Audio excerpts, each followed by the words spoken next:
What's good, guys? This is your boy Jeremie de la Rosa, aka JD the Collector. We're here at Burbank Sports Cards with Ms. Stephanie Garcia, aka Mamabreaks.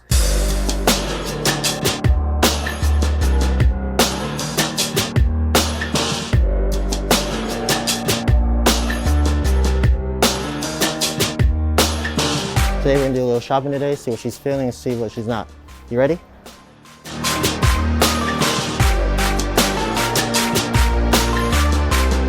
So Stephanie, let's talk about how you got into breaking or how Mamabreaks started. Okay, so how Mamabreaks started, it was earlier this year at the peak of sports cards. Okay. So big time LaMelo hype and everything. It was my dad's birthday, and I thought to myself, I want to get my dad something special, not another Dodger shirt or Michigan State shirt, something that could potentially appreciate a value. So I thought, let me get him a really nice basketball card. And I really wanted to do my research and make sure I got him something nice that he would like. And I just went down this rabbit hole we call the hobby because I learned so much about cards that I didn't know existed before. All these parallels, the value of them, you know, it really amazed me. And I thought to myself, you know, I used to collect baseball cards here and there as a kid. Yeah. Anybody who knows me knows that I love the Dodgers, I love baseball, and I would go to Target here and there, pick up baseball cards and look for my favorite players. Yeah. Kershaw, Billingsley, Gagne, and I could care less about the rest. But now looking back, I'm thinking to myself, I just never had luck pulling one of those nice cards. Yeah. Nobody, it's rare. It's really rare. It's really rare. So now I know all the value that there is in there, and I thought to myself, you know, this is something that I can really get into because I love sports and I love art. Oh, of course. That's cool. Something that I wanted to study Art. right out of high school. Uh-huh. And I feel like this hobby is a perfect marriage of the two. Combining everything, right? Something that you're into and something that you're getting into, like art. So that's really cool.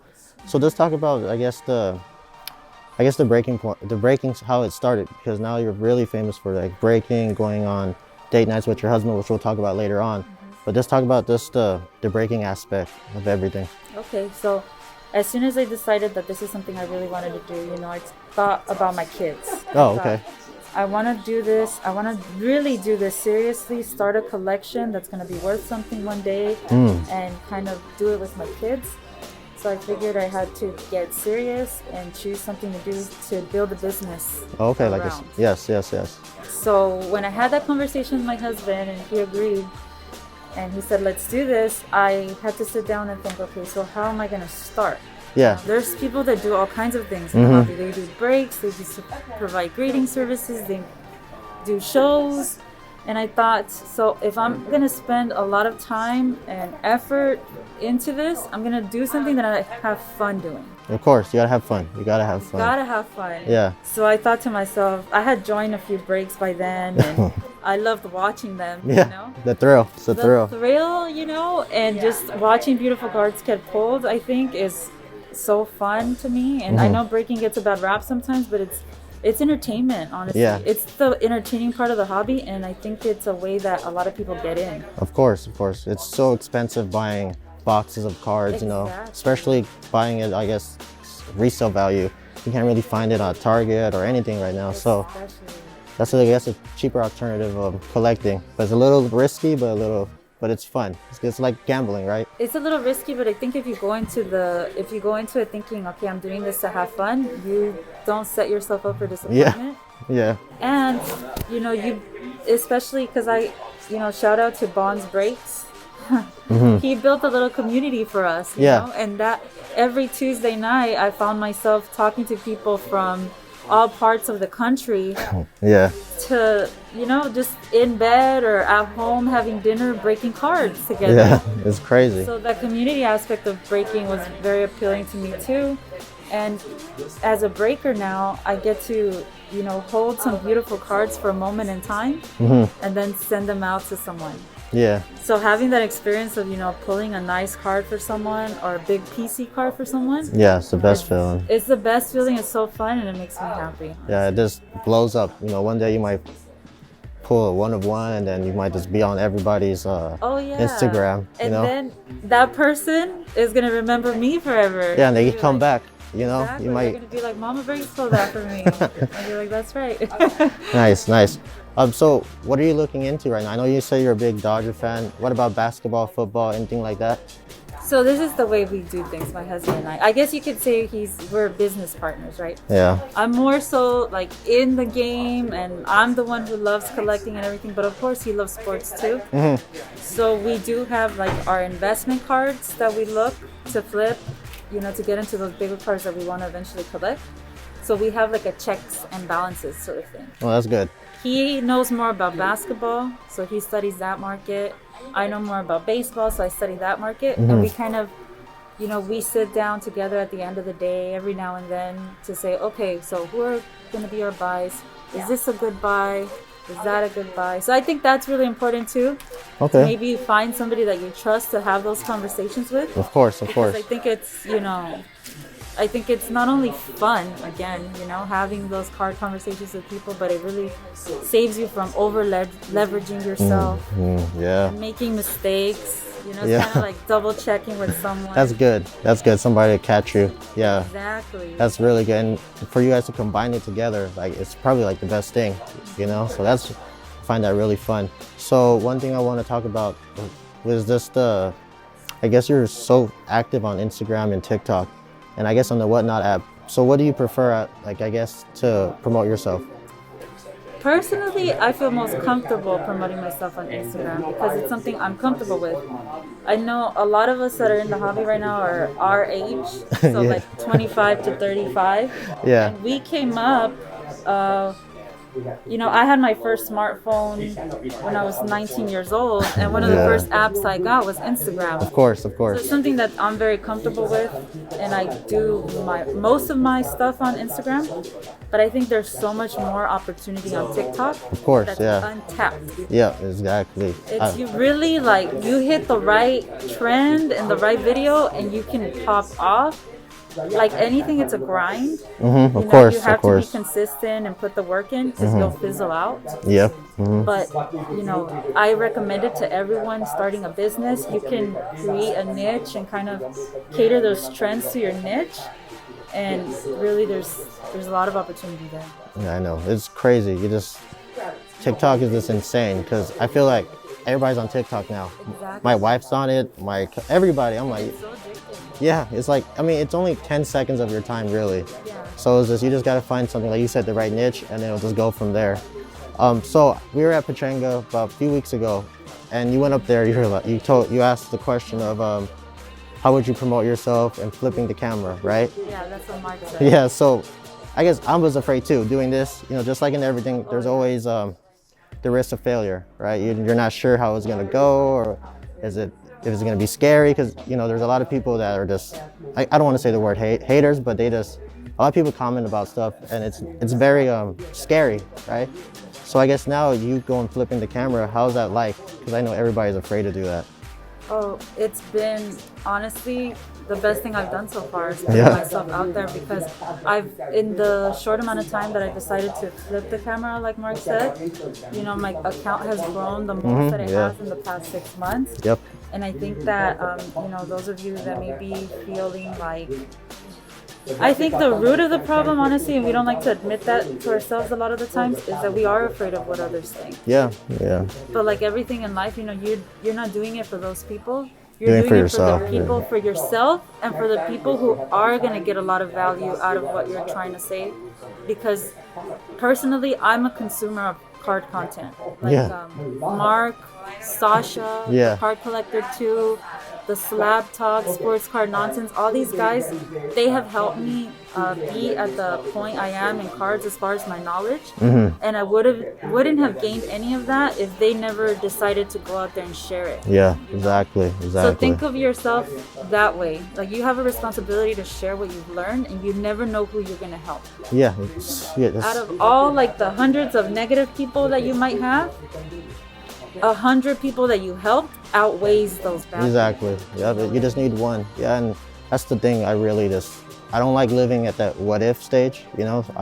So I said, you know, I'm just gonna go after it and see what happens and let the cards fall. And right now, I mean, luckily everything's going up, and I just want to keep it at that. So I guess being consistent is the most biggest thing. Oh, believe me, and the people who are trying to do the same thing, like I would say I'm trying to do the same thing. I look at you, people like you, with admiration for putting yourself out there, Yeah. you know, for doing the thing that so many people are afraid to do. You never know who you're going to inspire. Yeah, exactly. Don't forget that part. Yeah, that's what I was telling my wife too. I was like, man, one day somebody might come up to me, because I come up to like Mark, Danny Simo, all these Wiley. I come up to them and they don't want to hear like, oh, you know, we're not really doing anything. I'm like, yo, I'm gonna give you guys flowers right now, because you don't understand what you're doing, not just for me, but for everybody else. And you know, they just, of course, everybody just wants to be humble, but I'm like, yo, take the compliment, because one day this might go all the way. But that's why I was just like, you know, I just go out there, I just do what I gotta do. Luckily, I'm surrounded by people that support me. So that's the biggest thing, is the support. And what I'm saying is you're getting a lot of support too. And we'll talk about that in a second. All right, so Stephanie, so recently this week, you were nominated or won Women of the Week by the Women of the Hobby.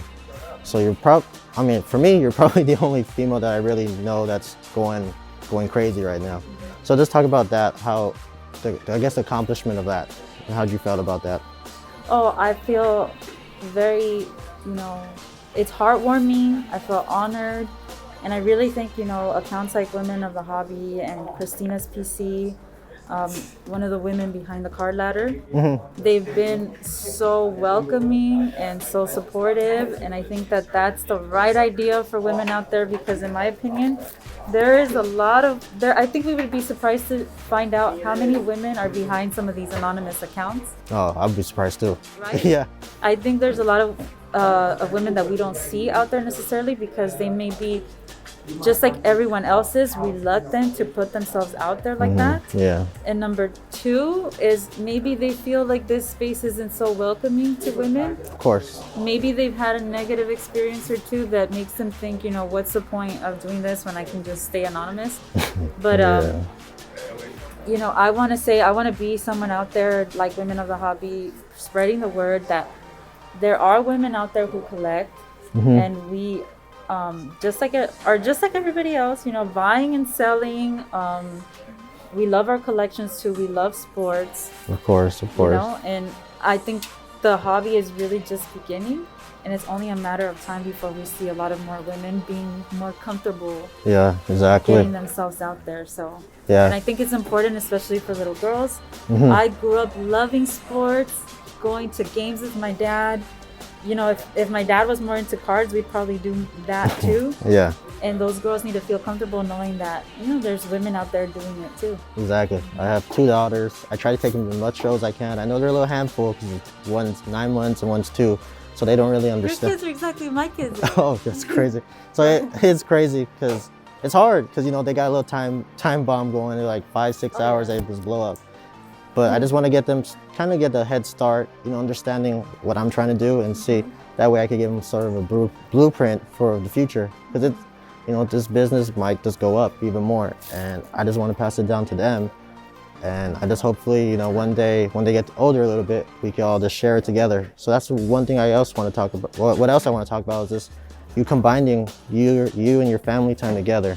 Because I remember maybe a few months, I remember seeing you guys went to the one in Glendale, the Monty's show, House of Cards, something like that. House of Cards. Yeah. So I remember you introducing yourself to me, and you had your kids there, and they're having a time, you know, just going around asking people about cards and just spending family time together. So just talk about just trying to combine all that together. Okay, so I really love that you asked me that question, JP, and I think it's so cool now that our kids are the same age, so Yeah. we have a lot in common, you know. But that's one of the reasons why I decided to name this Mamabreaks. Yeah. You know? I'm never gonna forget that my kids are a huge part of this. I'm doing it with my husband, but for my kids. Exactly, me too. We want to build a collection with them, have something, you know, tangible for them to remember us by when we're long gone one day, and have those memories of building a business with us. Exactly, you know? exactly. There's so many just life skills that they learn from what we're doing right now. There's so many things that my husband and I have been learning about money Me too, yeah. and business, you know, and I'm glad that we're learning it now, like you said, so we can have that blueprint for our kids and say, here's another path of doing things, and they can apply these skills to everything else. Exactly. And sports. My husband and I love sports, and I hope my kids do too, but if they don't, that's okay too. Yeah. That's something we have to think about too. Yeah, They might not like it. No, I'm really a sports guy. I love going to games. I recently took him to the Angels versus Yankees game about a month ago. Okay, cool. So for me, it was fun because I'm a Yankee fan. I love them so much. And then like I said, mixing them together is probably like one of those feelings of being a parent. You know what I mean? So that's really one of the reasons why I love spending time with them. I know it's a little tough because 2-year-old and 1-year-old, basically, they don't know what's going on. But in the reality of things, it's like a blessing for me and my wife. So that's pretty cool that, we both see eye to eye with that. I think as parents, sometimes we find, as parent guilt, everybody who's a parent knows that parent guilt. Yeah. Mm-hmm. Oh, I don't spend enough time with my kids. Yeah. But I think there's a lot to be said with just keep doing the things that you love doing and do those with your kids, and those are the memories that they're going to have forever. Because I just feel like that with my stepdad, he shared a lot of what he loved with me, and that's why I love baseball, so I love sports. Yeah. So I wanted to play it and all of that. They'll remember it like that. Hopefully, I don't know. I did. Yeah, everybody's different, but I feel like if you just keep it going and just enjoying the time which you have with them, eventually they'll pick it up or not, but it's just the memories you guys are going to possibly have.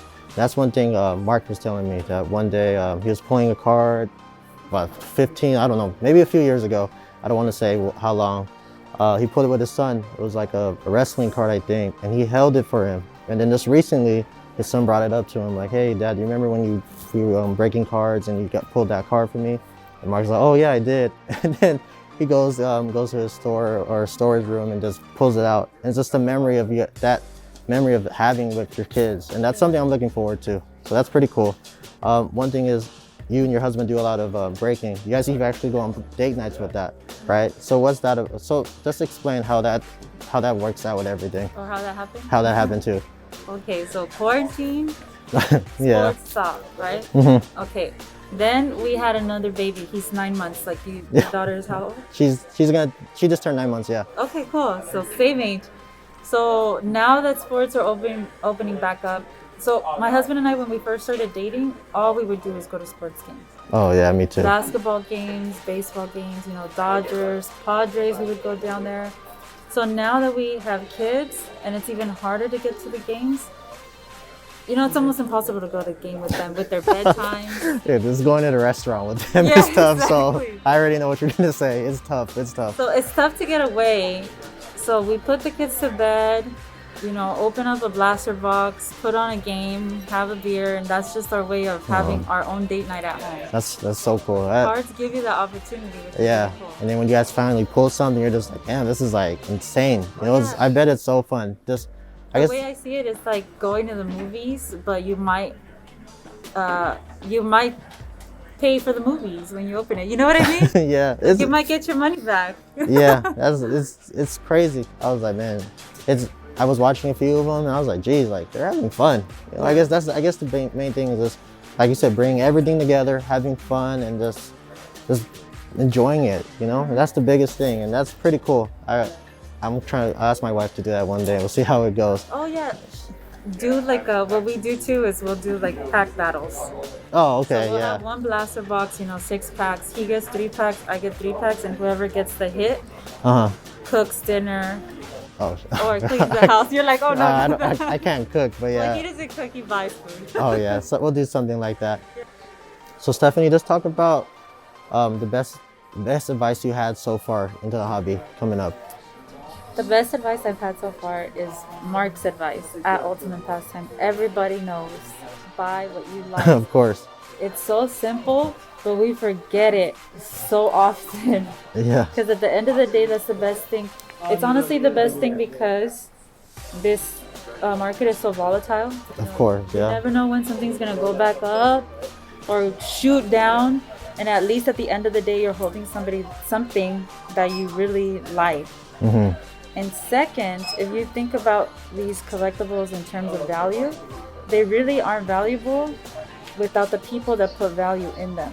Yeah, so if exactly. you really think about the prices of things, it's really only the last price someone was willing to pay for it. So go after the stuff that you like, because more often than not, there are millions of other people who like the same thing you do. That's just how we work. Exactly, You know? exactly. So what advice would you give somebody, I guess, if they were coming, especially a female, come into the game, to the category? Okay, I like that question. Just choose somewhere to start. Okay, don't try to do a bunch of things at once, because it becomes overwhelming. There's so many things to do in the hobby, like we talked about before, but choose one thing that makes you happy, that you're gonna have fun doing, and study hard. Yeah, that's the biggest thing, just knowing what you're getting into. That's because everybody's always asking me, like, always people asking me, oh, I want to get into this, I want to get into that. I was like, yeah, go ahead, but I'm letting you know, like, it goes up and down, like you said, but do your research and buy what you like, you know, and everything should fall into place. Study hard and don't be afraid to put yourself out there. Yeah, that's the biggest thing, I guess. Ask questions. Yeah, I'm a person that loves asking questions. That's the biggest thing is, luckily, I'm in a space where people are welcoming. Luckily, because a lot of people I talk to are just like, oh, blah, blah, blah, blah. Just give me the cold shoulder. But I always feel like you got to put yourself out there. If not, you'll never know. And I feel like, no one has the answers no one has all the answers in the hobby. I feel like the most successful people in the hobby right now are always studying and always adjusting. And those people are super positive and always generous with their time. Yeah, that's the biggest thing. So if you reach out to these people that you look up to, I think more often than not, they're gonna be generous with their time. The other day I came in here to Burbank Cards, and Rob just talked to us, my husband and I, for 30 minutes. Yeah. Like nothing. You know, so don't be afraid. You would never get that value or that knowledge if you didn't put yourself out there. So. Yeah, and that's the biggest thing, just putting yourself out there, like we've been saying, because everybody's afraid, and I mean, as they should be, because they don't know. It's like jumping in the water. You don't know what's going to happen, but as long as you take that chance, you just let everything fall into place, and you never know. So that's pretty cool that you're seeing that too, because like I said, it's scary. You know, it's a scary, not just in here, just in general. But that's we're in a cool place. SoCal scene is popping off for cards. Yeah, every weekend Come there's a show. us. Every weekend there's a show, and there's a card shop everywhere now. So we got Sasha over here. We got Burbank Sports Cards, Wiley and Nostalgia. Come visit us. Yeah. So I guess what's the goal that you and your husband want to do with everything in the hobby right now? I guess the end goal, if there's one. The end goal, as cheesy as it may seem, is to just the journey with my family, with my husband and my kids. Yeah. Having fun and building those memories. Yeah, I totally agree. It's not... The cards, at the end of the day, it would be nice to have that, $1 million collection that we all want. But the goal is the journey. Yeah, and that's how I see it too. Is this... Everybody would say it's the end. I was like, no, it's the process. Going through all this whole thing, there's tons of things that I go through, but I enjoy that more than anything else, because you're leveling up and you're just progressing. And that's the biggest thing is, I guess, going back to what we've been saying, is just taking that step. Having a growth mindset. Yeah, that's all it is, and you'd be surprised how many people have the same mindset as you. As long as you just go out there and talk to people and just networking, And you made a really good point earlier about how, content creation right now, or I think it's getting better now, but a few months back, it's like, buy this, buy that. Yeah. And people, that doesn't keep people in the hobby, that doesn't. So what we're doing here, what you're doing for everybody, I appreciate it, because we do need to see, the people behind the cards. It's not all about the money.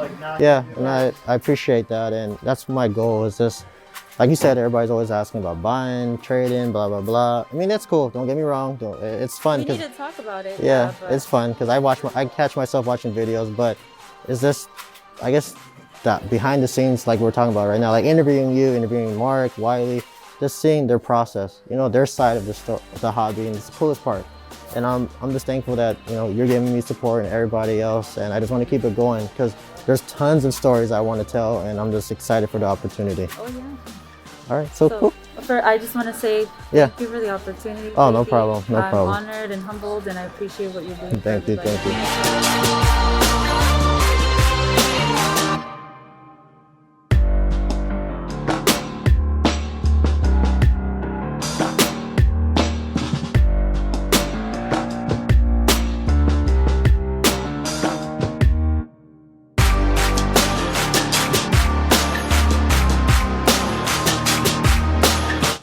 there you have it. Stephanie came through, told some awesome stories, bought a few cards.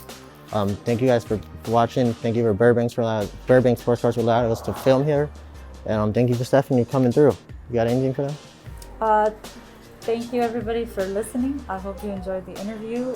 Shout outs to Rob at Burbank Sports Cards for the cards and for letting us film here. And don't forget to follow me on TikTok, Instagram, and whatnot. Mamabreaks. All right, there you have it, guys. Thank you.